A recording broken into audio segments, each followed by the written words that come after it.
السلام علیکم ورحمت الله وبرکاتو. د 11 رمضان د 11 روزې د وظیفې سره تاسو په خدمت کې حاضر یم. نن به زه تاسو ته د الله رب العزت پاک نوم لغفارو، بخښنې والا، پرده پوشي والا، پردې اچولو والا، ترجمه یې دغه ده. د دې به تاسو ته زه فضایل ښیم. ټولو ته ښه په غور سره غوږ ونیسئ انشاءالله العزیز. د دنیا او د آخرت مشکلات به الله ستاسو آسان کوي. په 11 روزه رمضان باندې که چېرته دا چا کثرت سره وي ډېر زیات یا غفارو یا غفارو یا غفارو ټوله میاشت ویلی شي، خو زه د هرې ورځې بېل بېل وظایف ورکوم. نو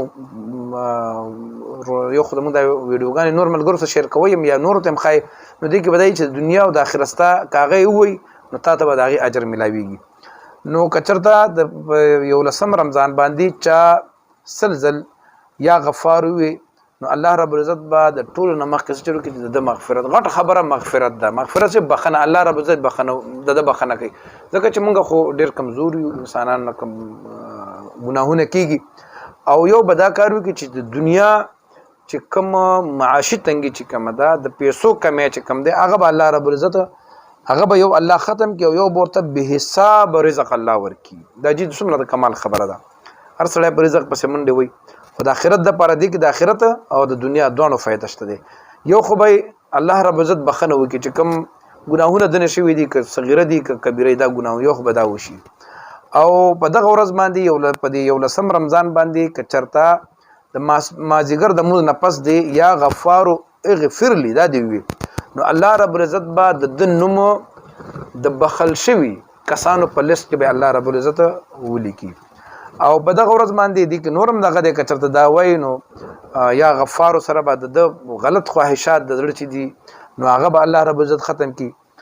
او یا غفارو اغفر لي ذنوبي که دا چېرته په دې 11 رمضان په دغه ورځ باندې نن ورځ باندې دا چا ووي نو الله رب العزت به چې کوم دی دا د ده بخښنه وکړي، خامخا به الله بخي، آخرت کې به ډېر لوی نعمتونه الله وله ورکړي.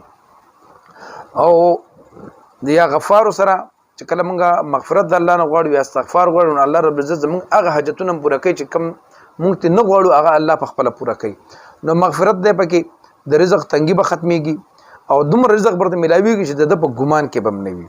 ښه که چېرته چا له ډېره غوسه ورځي، د چا رور دی، پلار دی، د چا کومې زنانه خاوند دی او هغه له ډېره غوسه ورځي او هغه باندې یا غفارو یا غفارو دا چې کوم دی په هغې باندې دم کې د غوسې په وخت کې او یا چې په اوبه وله دم کې وله ورې کې انشاءالله العزیز د هغې غوسه به دې سره ختمیږي. د الله په کلام کې او د الله په نومونو کې ډېر لوی برکت دی. که چېرته موږ دا وظایف په صحیح طریقې سره وکړو، صدق دل سره مو وکړو، د زړه اخلاص سره مو وکړو، انشاءالله العزیز د دنیا یو قسم مشکل زموږ مخې ته نشي راتلی. الله رب العزت دې زموږ د ټولو حامی او ناصر شي. السلام علیکم ورحمت الله وبرکاته.